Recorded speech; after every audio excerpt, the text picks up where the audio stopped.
evening. What do you want to do tonight? The same thing we do every night, Pinky. Try to take over the world.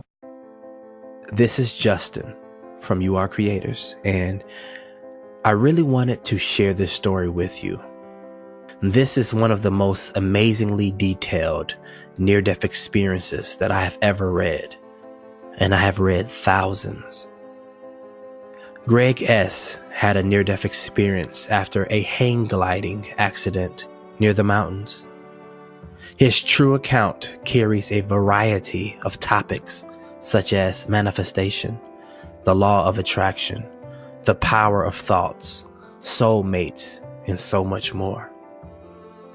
This powerful story might contain the answers to many of life's questions.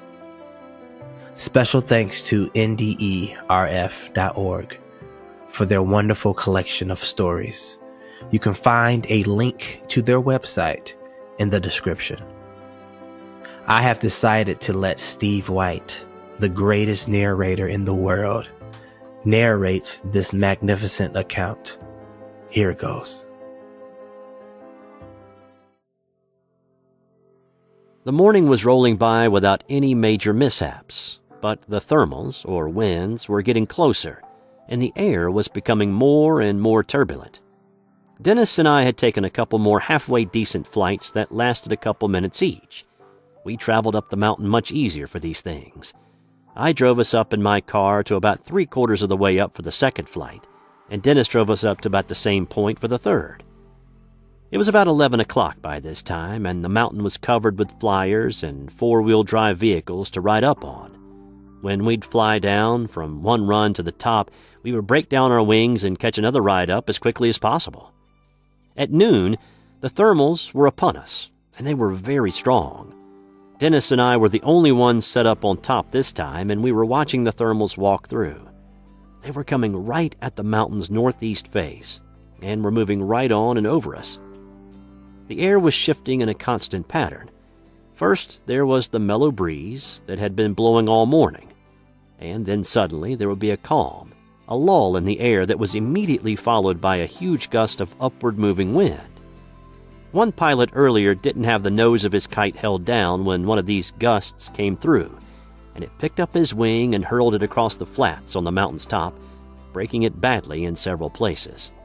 He had to pack up the remains into the back of a truck and drive it down to the mountain's base. My kite was set up next to Dennis's, and we were both ready. I don't think that either one of us had flown any thermals that were this strong. I knew for a fact that I hadn't. The power in these gusts made me hesitant, and the thought crossed my mind to tear down and find a pickup truck to get back to the bottom. But just then, I saw the clouds separate and form a very circular opening that was letting a large beam of light reach the ground. This column of light was coming directly towards the bowl where I was set up, and at that moment, I felt it call to me. Here I am. I'm what you've been waiting for. The puffs of cumulus clouds were directly overhead, about 700 feet, and the light beam was nearing the mountain's base. Wow, I said to myself as I hooked into the kite and felt my adrenaline start to pump hard as I picked it up. I'm going for it, I shouted over to Dennis as I stood there balancing my wing into the wind. My heart was pounding loudly in my ears as I took the 2 steps for balance and began to run. The wind was only a mild breeze, and I became airborne after a few quick steps. The beam of light was dead ahead, about 50 feet, and I was gliding my way towards it when a wave of lift kicked me right off to the right. I corrected and proceeded forward when I felt the lull before the storm. Suddenly, the control bar came up into my chest with great force, and the nose of my kite went way up, putting me in a terrible left-wing stall. I was then thrust up and backwards as I entered this beam of light. It was as if a giant hand had grabbed the king post on the top of my craft and was throwing me up and backwards through the air, right back at the mountain. "Oh, God!" I cried. "I've stalled my ship badly. I've got to bring the nose down to be able to penetrate this blast." When the control bar pulled up into my chest from the kite's motion up and my motion down, I had bent the bar's triangular shape into a teardrop shape with my ribs. My blood and adrenaline pumped through my veins harder than it ever had before. And this was looking like it was going to be all she wrote for me. This was turning into the flight I never wanted to happen. Fast. What had I gotten myself into? I had no control over my airship, and I was moving very fast, heading directly at the mountain. Gonna be me that hits first. My internal system was booming at an even faster rate, and the experience was beginning to slow down in front of my eyes, because my mind was moving much faster than my body. I was seeing things frame by frame. This accelerated the momentum of my energies and brought on a new perspective that caught me off guard. My consciousness reflected from inside my body to about 30 yards outside of it, where all was peaceful and quiet, as I watched myself in the hang glider trying to correct my situation, then back into my body still heading towards the mountain. Wow, what's happening to me? I didn't know.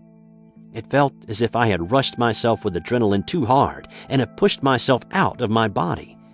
There was nothing I could do now but prepare to hit the mountain. My kite was not responding to my efforts. Prepare for impact.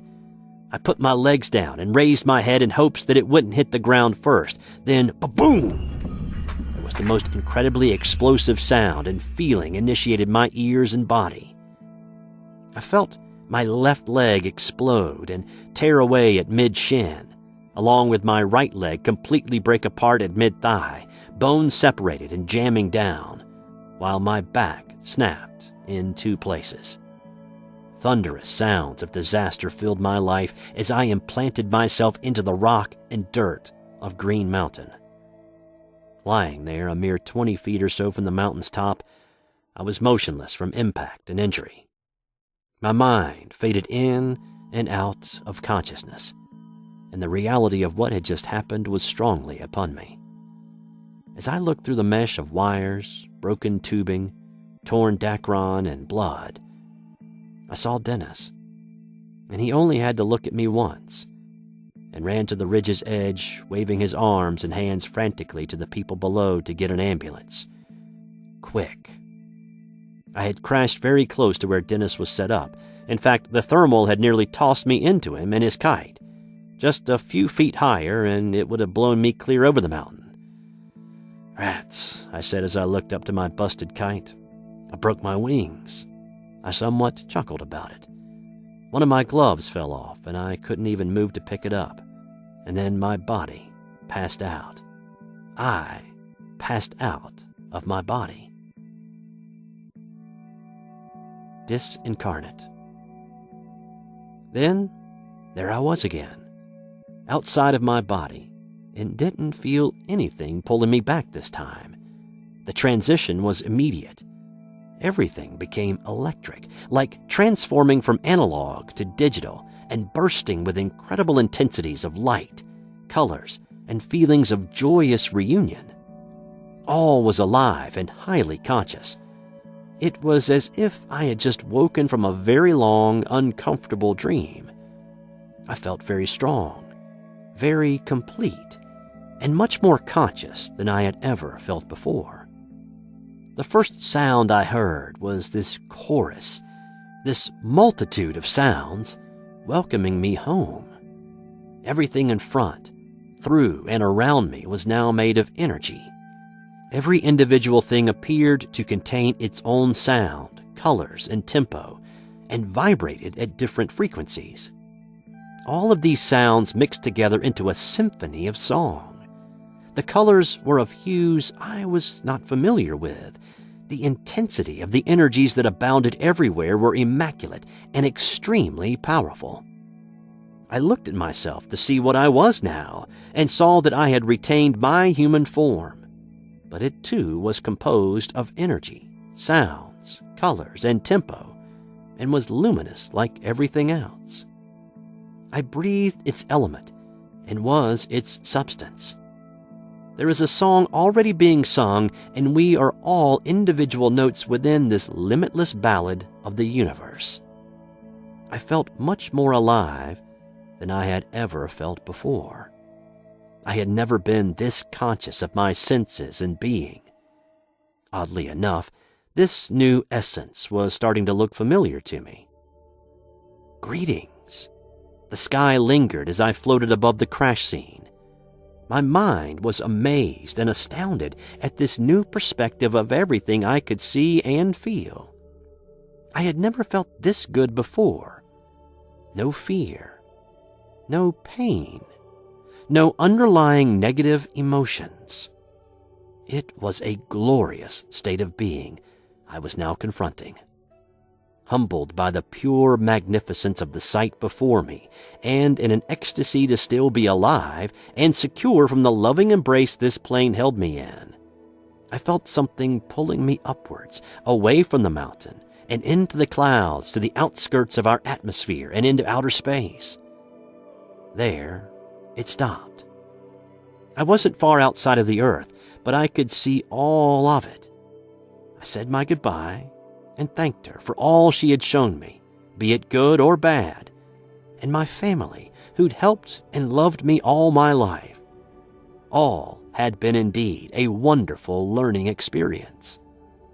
I then turned my gaze to the deep and wondrous frontiers that lie within the body of outer space.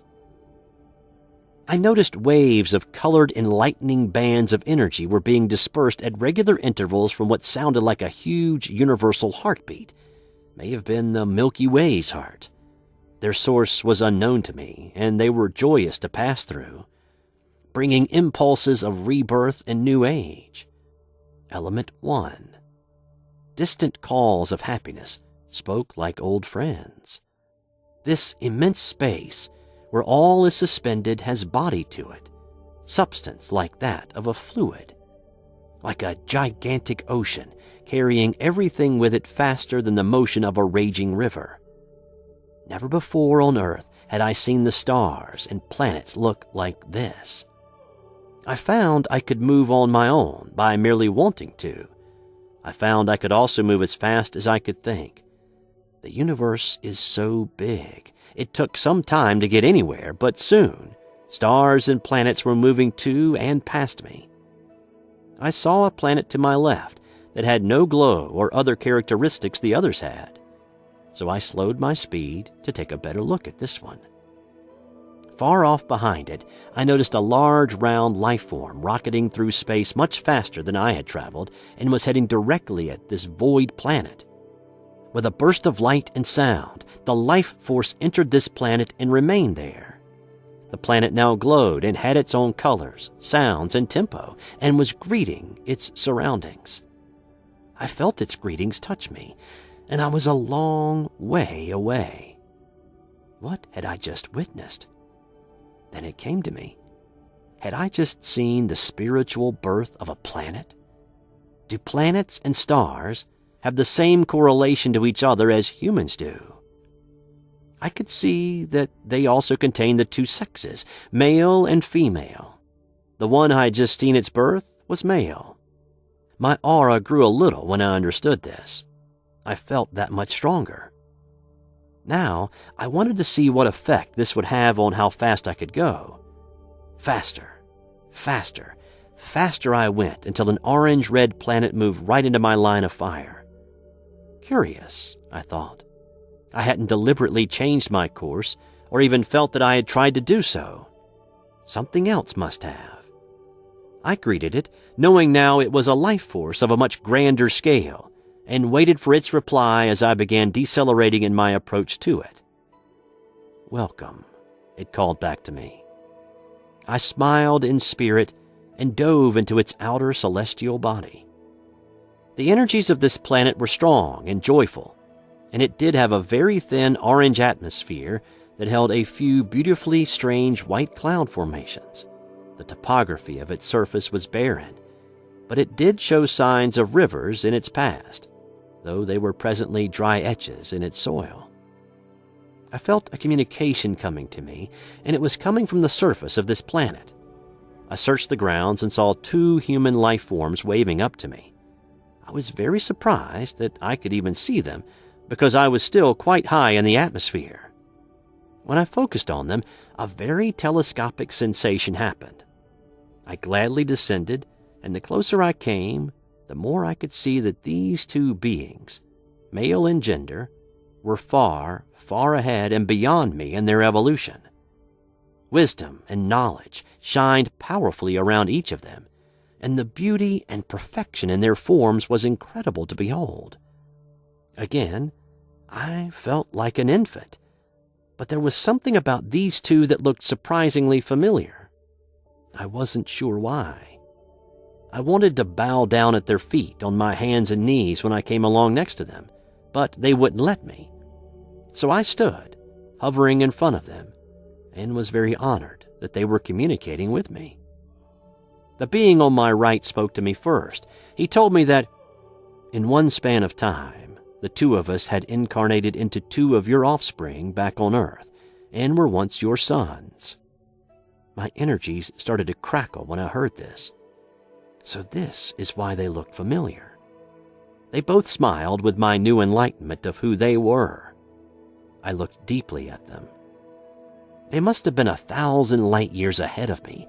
Echoes of the past rang deep within my spirit. Many had the essence of Earth to them, and surprisingly, many others previous to Earth's existence. I turned my focus back to the being on my right and was absorbed in his eyes. To incarnate, or to take on the texture of any given planet, is a universal process of growth for all spirits. It is indeed a challenge to do so because it's not easy to make what your spirit wants to happen, happen. The reason being is to manifest your spiritual thoughts, love, and ideas into physical matter. It is this creation process that is where spiritual growth on your part is obtained. Spirit is within a realm that moves much faster than the physical plane and is set to a much higher frequency, vibration, and is of much higher fidelity. Understand that the physical plane is composed of spirit too. All things are. But it is within a much slower spectrum. It cannot achieve the powers of higher levels on its own. It needs the help of spiritual bodies incarnating into it and raising their conscious levels together. It is a beneficial experience for both.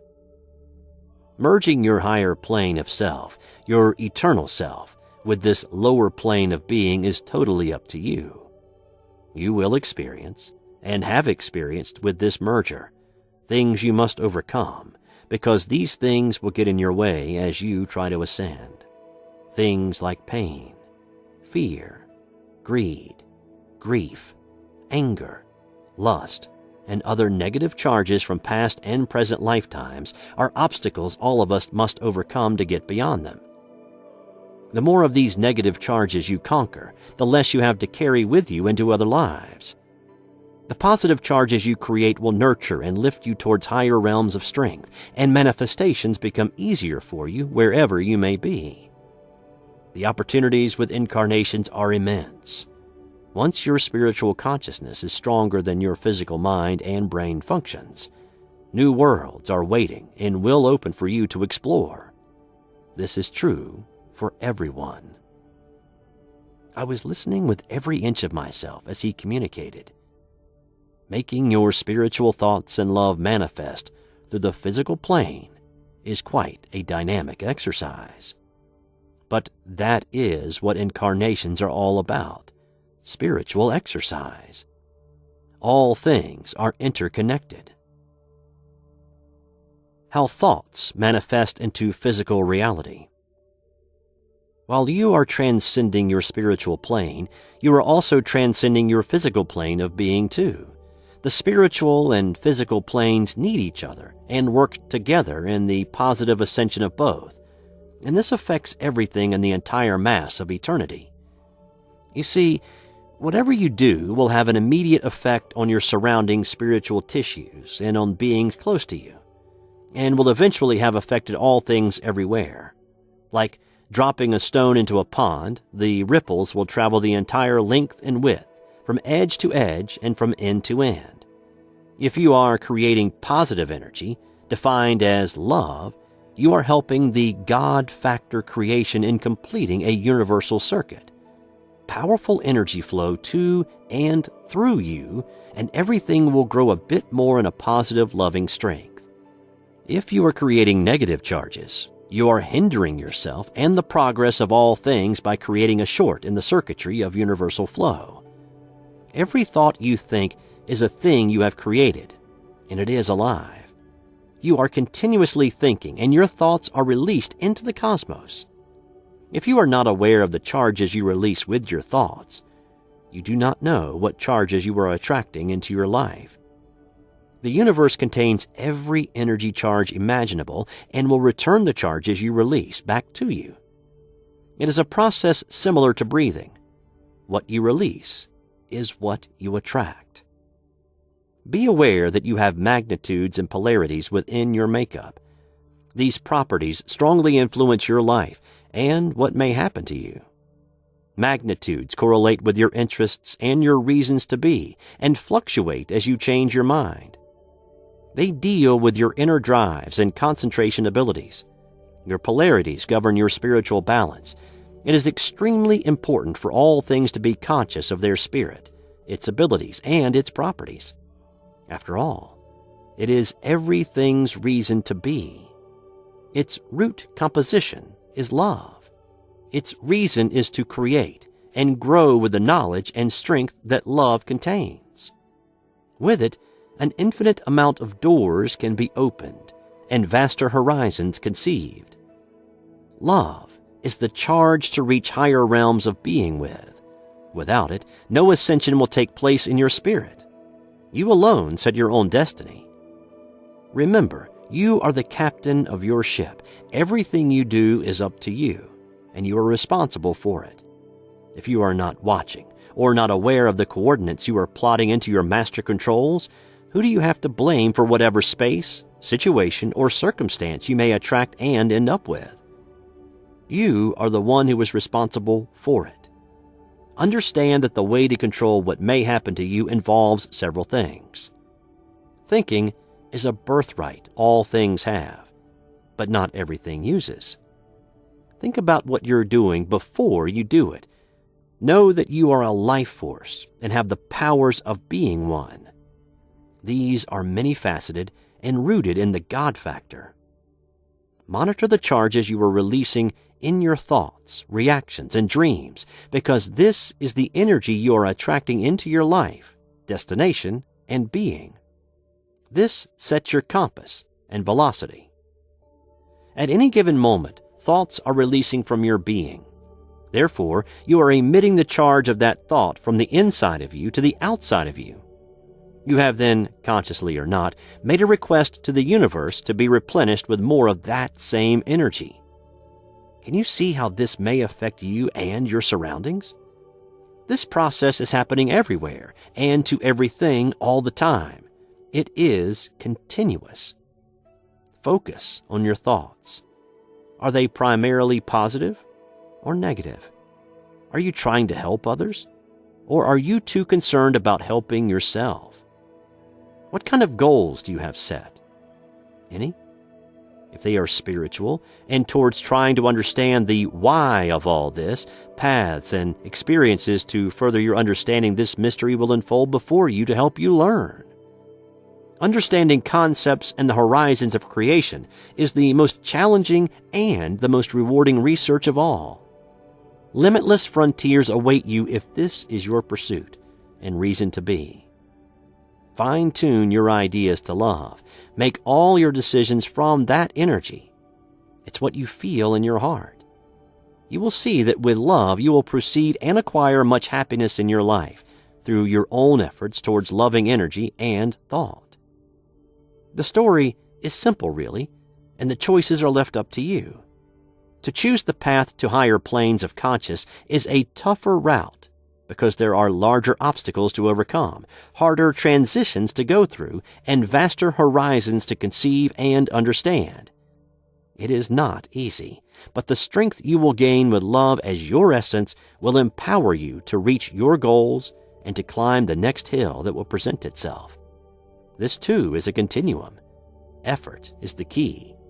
Without effort, there is no reward. Truly pursue your ideas and make them manifest. Follow them through to their completion. Attract love with your thoughts and the things you do, and you will have the strength to make your goals manifest much easier. All things have the power to make its own dreams come true. Attract what you want into your being by focusing your thoughts on that subject. This also sets your inner compass, your future, and the destiny of your being. Do not forget that you are attracting things with your thoughts and actions. This is continuously happening. So your destiny and future are always changing. What you do here in the present is directly tied to your future. Your future is happening now also, but it is not totally formed like your past is. Your present is whatever you've made it, or whatever you've allowed other things to make it for you. Watch the circumstances around you and see if they reflect the motion that you are seeking. Look for the blessing in all the things that happen to you and realize that the God factor is in every element that exists and beyond. Use these tips and you will find that the more you exercise these laws, the more you will be able to create a life to your liking. More doors will open for you in your search and study of higher existence. Incarnations are the path for accelerated growth. Once you have learned that this phenomenon is truly a blessing and a universal process, you will be able to apply this remarkable opportunity into your lives to come and to your present. Become a working part of the ascension of the total mass. You are a piece of forever, since you do exist, whether you like it or not. You have your space to contain for always, and it's your responsibility to maintain and take care of your area.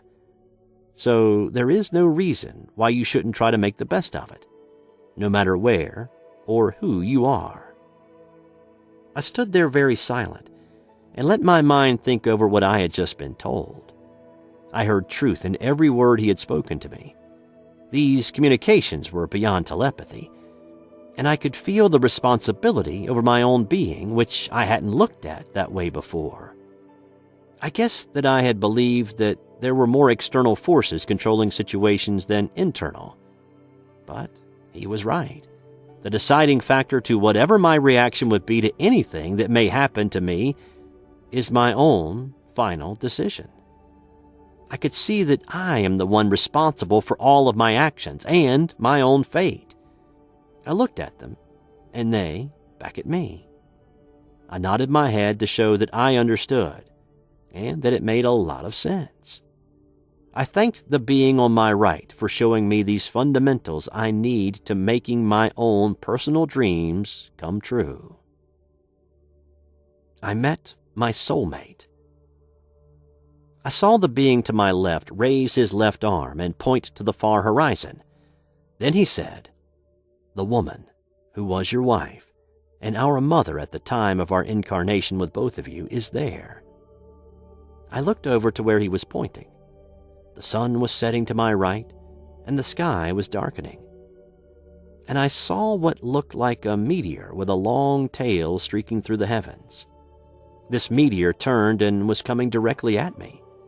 A tunnel, per se, appeared between the meteor and myself, and I saw the face of the most beautiful woman I had ever seen materialize at the other end.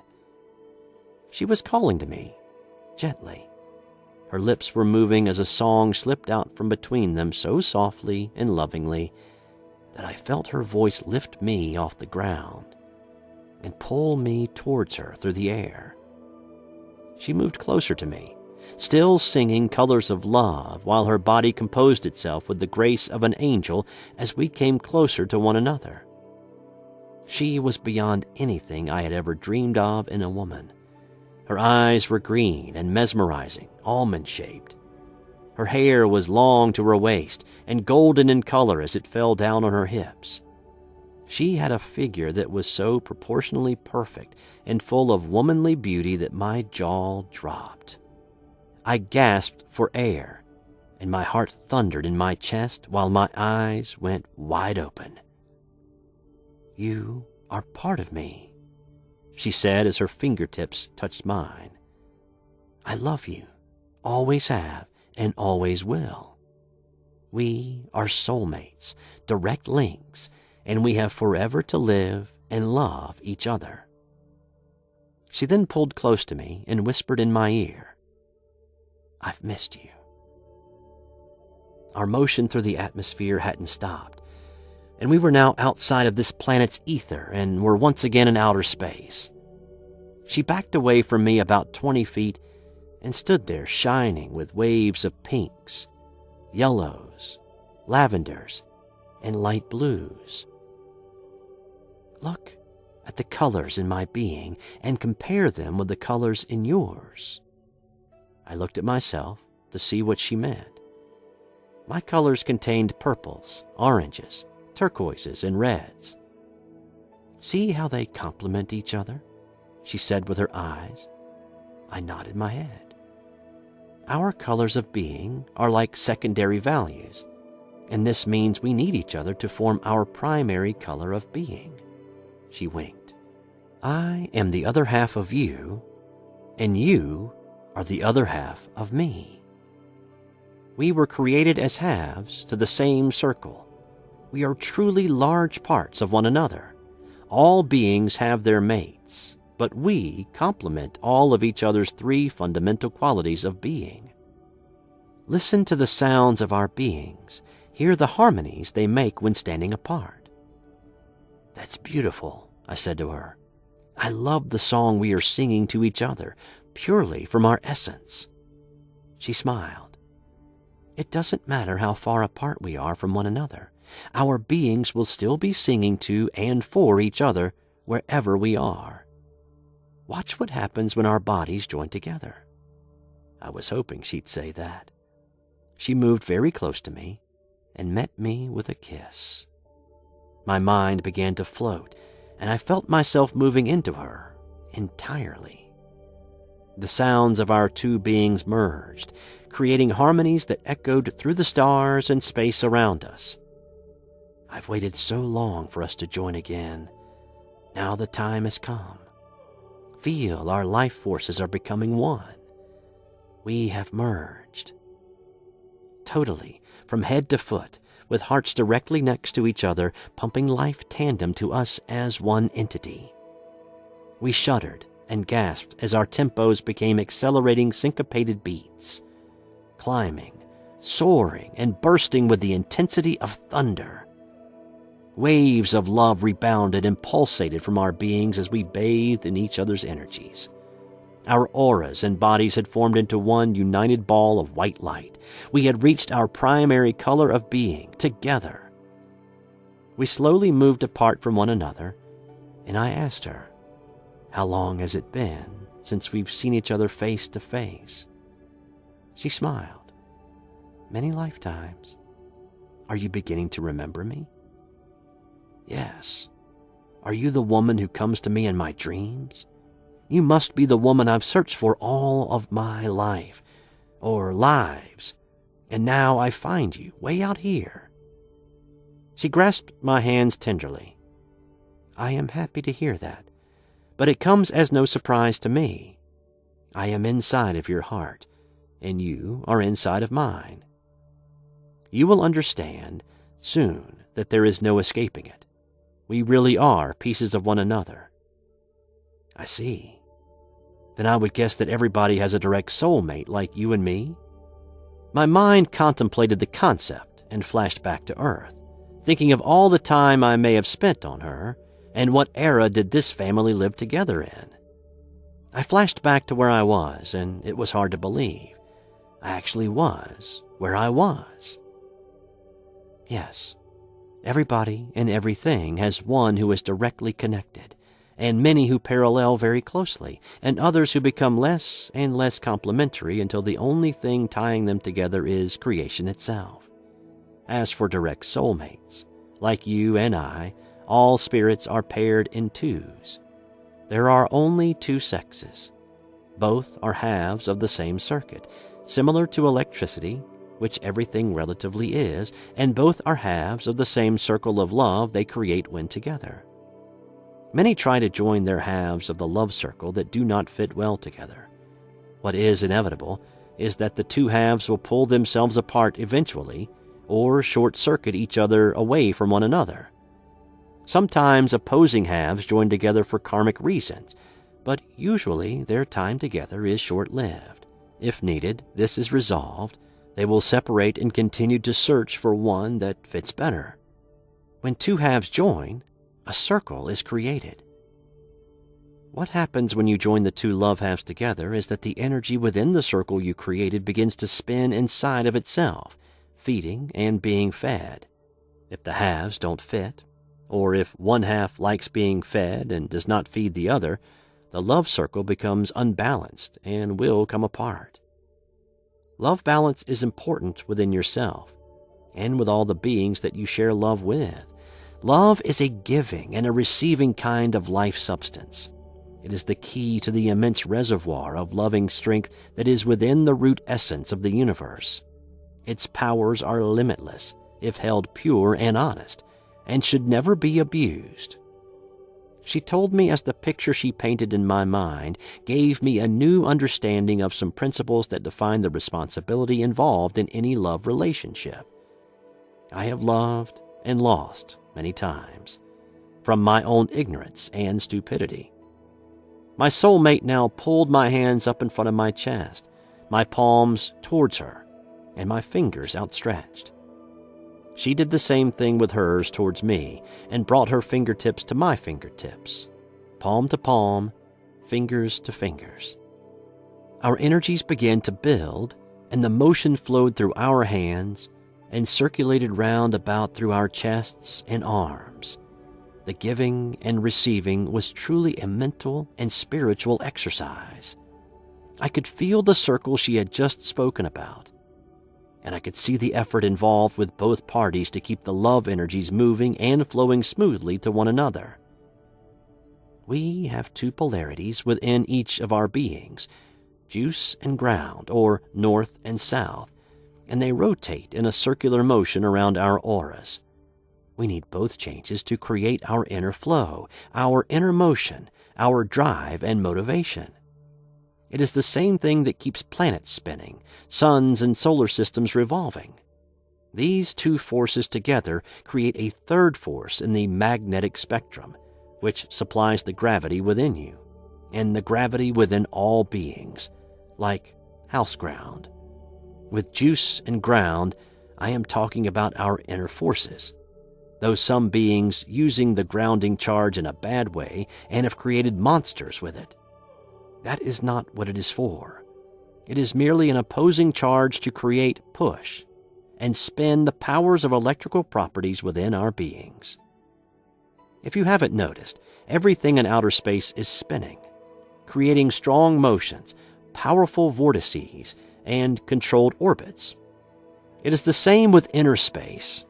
This principle works with all things, even with soulmates. When you have found or attracted each other and have connected your energies, the creation powers now at hand are 1,000-fold compared to the individual's powers alone. The powers created when direct soulmates connect are directly linked to the immense love bank of our universe. A perfect fit. I was exploding with delight. All of this was making a lot of sense to me, and I was deeply honored to have all this information being shared. But why me? I am nobody in particular. Making mistakes is of my better skills, though I have been looking for truth for a long time. There are beings here that need each other just like the physical and the spiritual planes do. We are all interconnected, some much closer than others, according to the relative positions within our own atomic structures. You have an immediate body of beings that surround you and pass from lifetime to lifetime as many different relations to one another. These are the closest pieces of your atomic structure. Some of these beings only come in contact with you a few times, but whatever the case may be, you and this immediate group of beings together create an entity of its own. This entity is but a component of a larger body of beings, which together create a being of their own. The same principles exist for this entity, and it goes on and on throughout the universe, like a web. This matrix of the universe is the composition of all of these smaller bodies that are all interconnected in some fashion, depending on their position to one another. Someone's position in your atomic structure may be different than your position in theirs. But all of these different atomic structures are pieces of the entire mass. Do you see now how the things you do will eventually affect everything? The same is true for all things. We all need each other to be creating positive energies within forever's tissues. The universe is expanding at explosive speeds. New horizons are continuously being created, and new possibilities are always unfolding. Life here is always creating itself, new again. That is of its essence, and it is the substance of all things. We have only come across each other a few times in all the lives we have lived. She spun in a circle and pointed to the vastness of outer space. Now we meet again, further on in our own evolutions. We have mixed our souls and mated our spirits so that soon we may have the opportunity to traverse the heavens together as a primary unified whole, for a while, a completed circle. The circle is the strongest shape in the universe, she said to me with her face aglow. This is incredible, I said to her. This is utterly fantastic. I have never been so happy. But you said we may travel together soon, and just for a while? Why not from now onward? I asked. I wanted to stay with this beautiful star maiden forever, right now. She didn't have to answer. I could see that I was nowhere even close to her spiritual strength. I knew that I must be happy with these few moments to be with her, which I was. There is more happening for you to see right now. Promise you will return to me? She asked me with her left arm around my shoulders and her right hand over my heart. I looked deeply into her eyes and realized that it was time to be leaving her. I knew I was not ready to sustain the voyages that she may have in store for the both of us. So far, I had learned some very basic ways of helping control one's own destiny, ways to try and recognize soulmates, the atomic structures of related beings, some fundamentals of being, polarities, magnitudes, attraction laws. I understood that I have my own space to contain, maintain, and be responsible for, and my responsibility towards others in love sharing. I could see that the true key to life was the charge and powers of love, to try and understand love, though it, in itself, has always seemed rather impossible for me to get a solid grip on, with all its principles and properties, is vital because it is the root substance of life, how it relates to me, how to share it with others, what happens without it, and the possibilities when becoming strong with it. Many, many things here I need to put dedicated efforts into. I must broaden my view on all of the above. Yes, of course I will return to you, I promised. But how am I going to find you when I become ready to be able to join you again? I had no idea where we were in outer space right now, and outer space is very big. Just think of me. I am in your heart already. Our souls are mixed, and I am always there inside of you. Use the law of attraction. Remember, time is only relative to what you make it. Time is purely motion. How long have we existed? I asked her. Or should I already know this? I watched my mind reach deep into my own being to feel the depth of time contained there. Echoes of many lives were found. Lives before those lives, beyond human, beyond Earth, and even beyond that. Wow, I thought. A clock seems kind of useless when compared to that much time. You will remember more. All of us have a vast amount of knowledge already within us. We have all been for a very long time. Now that you know you have all this time within you, call upon that knowledge when you have a question, and quietly, with confidence, listen for an answer. Feel what charge it contains and where it may be guiding you to further investigate. Those beings whose properties parallel yours are the ones who have the most immediate effect on your life, as you do to theirs.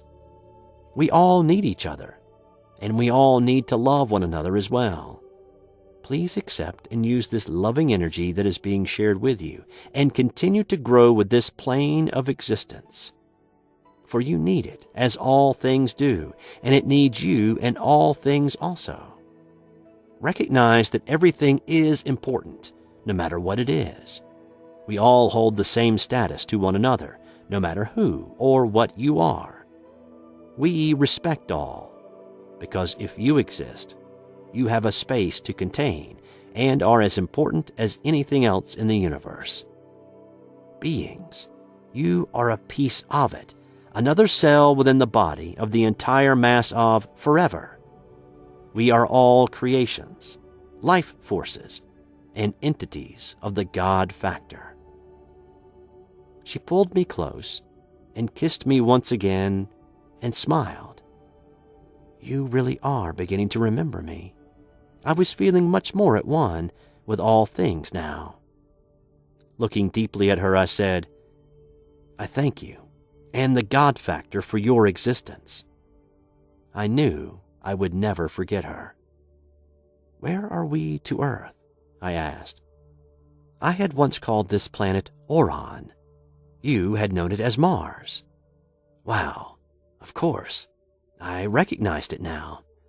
She grasped my right hand and started guiding us back toward the surface of Mars. Once there, our children of a past life were waiting for our return. The one who had spoken to me earlier said, There is more happening for you to see right now. Prepare to leave us. I didn't know what to say. Thank all of you for what you have shared with me. I will try to put these laws into my life, and I hope I will see all of you soon. I then felt that nudge, again pulling me away from these people and away from this planet. What a beautiful experience this had been. What a convincing way to prove to me that reincarnation really does happen by meeting a family of a past lifetime. Quite the family reunion. The means of communication was literally beyond words.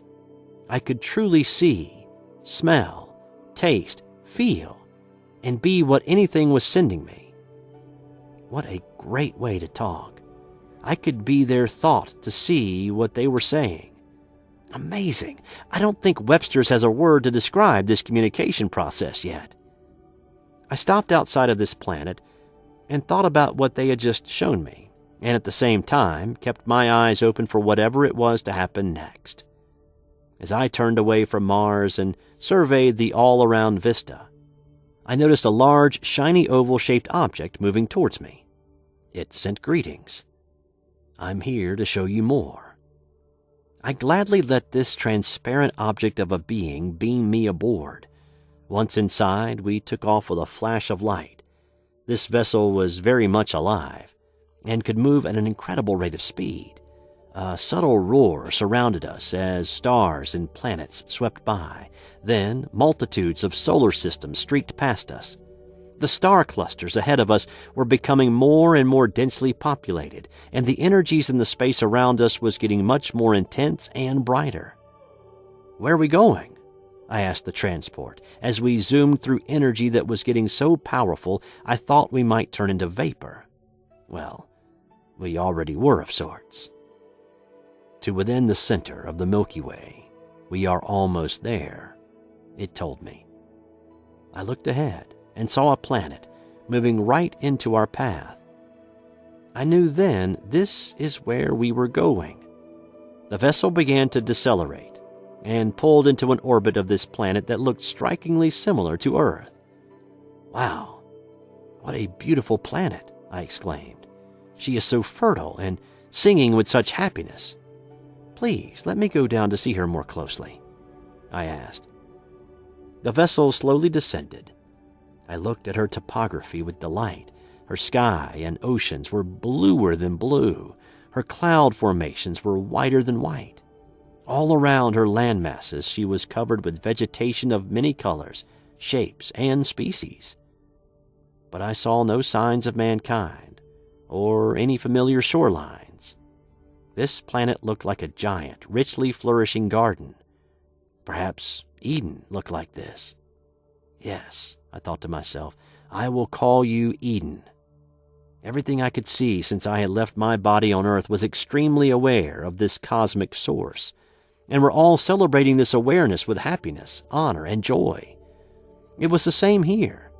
The transport and I swooped low into a valley as the plant life around us rejoiced in being. I moved from side to side within the vessel and marveled at the peaceful beauty this planet and its inhabitants contained. I felt our speed slowing even more, so I looked ahead to see what was coming up. There in the near distance was a tabletop mesa, and I bet that was where we were going. We came upon the mesa quicker than I thought we would. My transport settled down on the top, and the ship disappeared with a burst of light, leaving me standing alone with a magnificent view of a beautiful valley in front of me. So this is what Earth must have looked like and felt like before man got his hands on her. I noticed a growing desire to fly a hang glider off this mesa. It was a silly thought, I know, because I could fly much better now without one. I then felt the control bar materialize in my hands. I looked up and saw a set of wings unlike any I had ever seen before. I jumped into the air and proceeded to fly it into the valley below me. The trees and ground cover filled my heart with serenity just to see them flourishing without any threat of intruders tearing it apart for their own selfish reasons. Everything smiled here because all was working together. My thoughts focused on Earth. I felt very guilty for being a contributor of many lives, of adding my share of the poison, selfish traits, and pollution to the purity of her being. I'm just as guilty as anyone else. I knew that she was in dire need of help to save her life. All her resources, her air, waters, soil, and blood were being devastated and ruined in the name of progress and total greed saturation. I could feel Earth's desperate situation and cry for help clear out here. I was wishing there was a way that I could help her from this place, but I felt the glider disappear and myself being pulled upwards again, and then released just outside the planet. Wow, what a lesson that one was. It was about Earth, shown to me by a sister planet. She needs a lot of help, I know, and I wish I could help her. But I'm on the flip side now and only a fleck of dust in the universe. What could I possibly do to help her now? I turned my view to the sharp and vast distance in front of me. I wondered how fast I could move now, inspired from the speed of the vessel that brought me here. I began to accelerate. Faster, faster, faster the stars went screaming by me. Faster, faster, faster, things were appearing to tunnel into a small point in the space before me. Faster, faster, faster, boom! Suddenly, everything appeared to open into an even more vast perspective. Everything looked bigger. The planets, the solar systems, and space between, and I appeared to be slowing down, though I knew that I was still accelerating. New horizons like beams of light appeared projecting onto the many areas around me as very cosmic organic arteries in the space Vista's skin would open. Portal-like valves and dispersed galactic substances of life that would appear and disappear at will. What kind of warp or zone had I moved into with the velocity of speed I had attained? Oddly, I was feeling very much at home here by now, and it was obvious to me that this is where everything came from. Outer space. This plane of existence was so strange, so different, and so incredible. But I felt very sure I had lived here before and for a very long time. I felt genuinely at home. Suddenly, another planet moved directly into my path. Wow, there was no mistaking this one. It was Earth. Her aura appeared to be very strange, made me wonder if it was radioactivity. It was bleak, faded in color, and its sound was heart-wrenching. What's going on here? What has happened since I left? Did man drop the big one? Silence was my answer. Then a huge voice came to me and said, "Do you wish to return?" "What?" I mumbled. "After seeing this place exists? No, I don't want to go back there." "You can help if you do," it told me. "How?" I said. "How can I help Earth? I'm tiny," I said in disbelief. "Tell others about what you have just been shown," was its next statement. "Share the love you have seen here with other people, and this will help the Earth's entity. You will not be alone. Many others are doing this as we speak." "How much time has passed?" I asked, but no answer. How am I going to remember all this when I come out of a mother's womb? Still no answer. What? How? Why? Oh, life is so different here. I felt my time right then of finally making it away from and being free of what appeared to me a vicious, hard, and crazy world there on Earth's surface was coming to a close. "Do you wish to return to your soulmate quickly?" this massive presence asked. She then appeared, in my mind's eye, nodding at me to do this. Everything that had just been shown to me flashed before my eyes. I could see that I was far from being done with things here on Earth. I still had much to accomplish within myself, and now a new and very different job to do also. Nobody's going to believe me, especially if not much time has passed, crossed my mind. "I understand," I said. "There's no doubt. Going back and try to put these teachings into a life there makes a lot of sense to me now, and would be the best thing for me to do." Reluctance was showing in my decision. "But how am I going to remember all of this entering a mother's womb and egg?" I was hoping to be able to spend more time where I was to accomplish the growth task I was needing badly, but I could see I was clearly not of the strength to do so. "How much time has passed?" I asked again. No answer. Time to me now was very different than what it had been to me on Earth's surface. How am I going to remember this if people still teach their children like they did my last lifetime there? I then hoped a lot of time had passed, and also thought about the body I'd had previous to leaving it. I had a faint hope it might have lived, but feeling entrance into a new baby about to be conceived or born was prominent in my expectations. Dazed at the odds against me of really remembering, like I have been obviously forgetting many times before in this part of the process. "Okay," breathing deeply. "I will go back," I said. Reincarnation. I dove into the Earth's aura and penetrated the upper layers of her atmosphere. "Hello, Earth," I said to her, feeling elation leaving. "Welcome back," she called to me between her cries of pain and her pleadings to the human race to wake up. Her welcome put a smile back on my face and gave me a renewed sense of duty to try and help.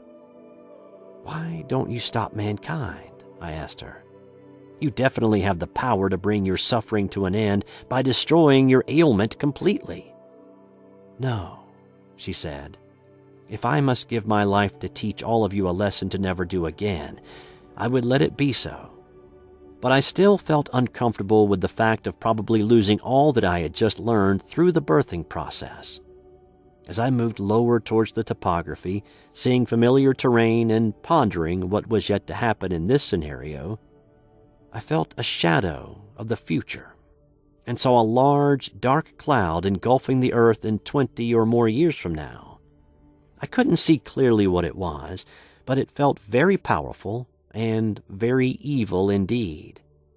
I focused my thoughts on Green Mountain, figuring this might be a good place to start, since I didn't know how this incarnation was going to happen, but I was returning to do so.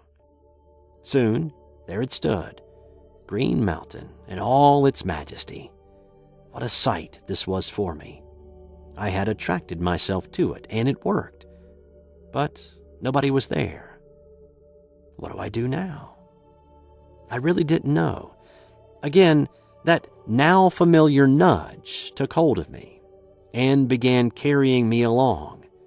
The houses, highways, and cars looked the same to me as when I left. Not much or no time had passed since then. I thought to myself, a little discouraged, how am I going to remember all this to tell other people? The possibility of really being able to keep my word was looking rather grim. That's when I saw it. St. Anthony's Hospital had moved directly into my path.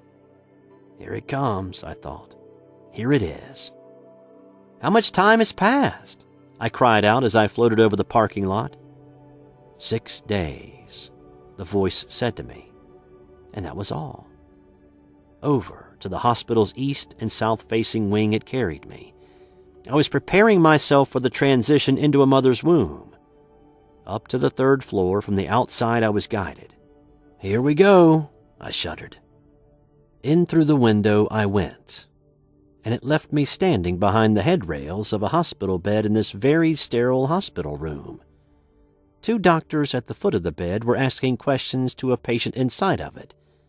I couldn't see the patient yet from where I was standing, but when the patient responded, I recognized the voice.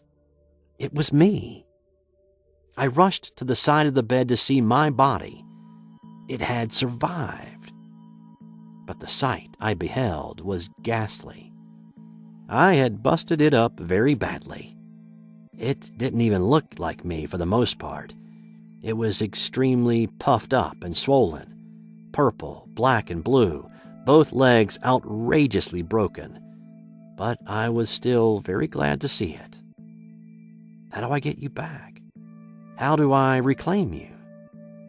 I moved towards its head, and like a vacuum, I was sucked back into it. I felt something else leave as I entered, and felt another essence of me create itself seemingly as a filter between my body and spiritual connection so that these intense energies didn't turn my body into ashes. I saw this new layer of me as my mind. Wow, fits like a glove, I was thinking to myself when I heard one of the doctor's voices exclaim, "Look, some kind of mental change?" I looked up at both of the doctors and said, "I just re-entered my body." They looked at each other, chuckled something about the strange things people with concussions say. Both of them got up and walked out of the room. Wow, I said to myself, I really have come back. I then sighed very deeply and closed my eyes.